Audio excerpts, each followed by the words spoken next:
گمراہی میں ڈوبے ہوئے تھے، ظلم و جبر کے پہاڑ ڈھائے جا رہے تھے، انسانوں کے ساتھ درندوں جیسا سلوک کیا جا رہا تھا۔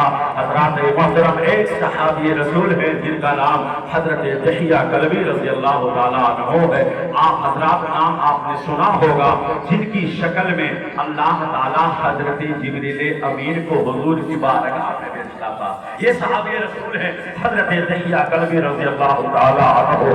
حضرات حضور جب آپ ایمان لائے، جب آپ نے مذہب اسلام کو قبول کیا، مشرف اسلام ہوئی، تو حضور کی بارگاہ میں آئے اور آنے کے بعد خوب رویا، زار و قطار رونے لگے۔ اے اللہ کے پیغمبر صلی اللہ علیہ وسلم، انا اخطأت خطایا کثیرا لا تعد ولا تحصى، میں نے بڑی خطائیں کی ہیں۔ اے اللہ کے پیغمبر صلی اللہ علیہ وسلم، کیا اللہ تعالیٰ میری گناہ کو معاف کر سکتا ہے؟ یا رسول اللہ، میں نے اتنی بڑی غلطی کی ہے، اتنا بڑا گناہ کیا ہے، میں بتا نہیں پا رہا ہوں کہ حضور کی بارگاہ میں کیسے عرض کروں۔ حضور نے فرمایا، اے میرے صحابی، جب تم ایمان لے آئے، جب تم نے مذہب اسلام کو قبول کر لیا، تو اب تمہارے ماضی کے گناہ سب ختم ہو جائیں گے۔ بتاؤ کیا بات ہے؟ کہا یا رسول اللہ، میں کہہ نہیں پا رہا ہوں۔ تو حضور نے فرمایا، دحیہ کلبی بتاؤ بات کیا ہے؟ کہا یا رسول اللہ، زمانے جاہلیت میں نے اپنے انہی ہاتھوں سے 70 بچیوں کو زندہ درگور کیا ہے، انہیں زندہ دفن کیا ہے۔ چھوٹی چھوٹی بچیاں ہوتی تھی، جب انہیں میں دفن کرنے جاتا تھا تو چیختی تھی، وہ پکارتی تھی، مجھے قتل نہ کرو، مجھے زندہ درگور نہ کرو، مجھے نہ مارو۔ میں 70 بچیوں کو زندہ درگور کر دیا۔ یا رسول اللہ صلی اللہ علیہ وسلم، جب تو لگتا تھا، میرا کلیجہ تو دہلتا تھا، لیکن ہماری روایت تھی کہ بچی پیدا ہو تو اسے مار دیا جائے، بچی کی پیدائش سے اسے قتل کر دیا جائے۔ لیکن یا رسول اللہ صلی اللہ علیہ وسلم، جب میری بیٹی کی باری آئی اور جب میں اپنی بچی کو اپنے ساتھ جنگل ریگستان کی طرف لے گیا، اور جب میں قبر کو کھود رہا تھا تو میری بچی قبر میں اتر جاتی ہے، اور اترنے کے بعد اپنے ننھے ننھے ہاتھوں سے مٹی کو اٹھاتی ہے۔ اسے تو یہ لگ رہا تھا کہ میرے بابا جان میرے لیے کھلونا بنا رہے ہیں۔ بچی مٹی کو اپنے ہاتھ سے نکالتی، یا رسول اللہ، میرا کلیجہ اس وقت میں دہل رہا تھا، لیکن میں کیا کروں؟ میں نے دوسرے کی بچیوں کو دفن کیا تھا، دوسرے کی بچیوں کو زندہ درگور کیا تھا۔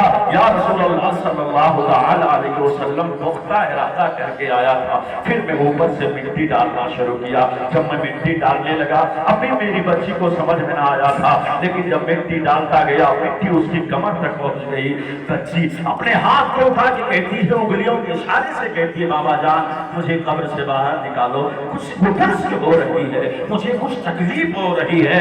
اس وقت میں رو رہا تھا، میری بچی رو رہی تھی، لیکن روایت کے خلاف کام نہیں کرنا چاہتا تھا۔ یا رسول اللہ، جب مٹی اس کے گلے تک پہنچ گئی تو کہنے لگی، بابا جان اگر تم مجھے قتل کرنا چاہتے ہو، اگر تم مجھے مارنا چاہتے ہو، اگر تم مجھے دیکھنا نہیں چاہتے ہو، تو مجھے کسی دوسرے ملک میں چھوڑا ہو، میں کبھی نہ کہوں گی تم میرے باپ ہو، میں کبھی تمہارا نام نہ بتاؤں گی، میں کبھی تمہارا نام نہ لوں گی، لیکن مجھے نہ مارو۔ حضرات کہا، یا رسول اللہ، میں اپنی بچی پہ ترس نہ کھایا، مٹی ڈالتا رہا۔ تو بچی نے خدا کی بارگاہ میں کہا تھا کہ اے اللہ کی کائنات، کب تک ہم پر ظلم ہوتا رہے گا، کب تک ہمیں زندہ کو غور کیا جاتا رہے گا؟ اے اللہ کے کائنات، ہماری حفاظت کے لیے کوئی پیغمبر بھیج دے، ہماری حفاظت کے لیے کوئی میسنجر بھیج دے، ہماری حفاظت کے لیے کوئی نبی بھیج دے، ہماری حفاظت کے لیے ہم بچیوں کی جانوں کو بچانے کے لیے اپنا کوئی رسول بھیج دے۔ تو ایک تاریخی جملہ بتانا چاہتا ہوں، جب بچیوں کی دعائیں بارگاہ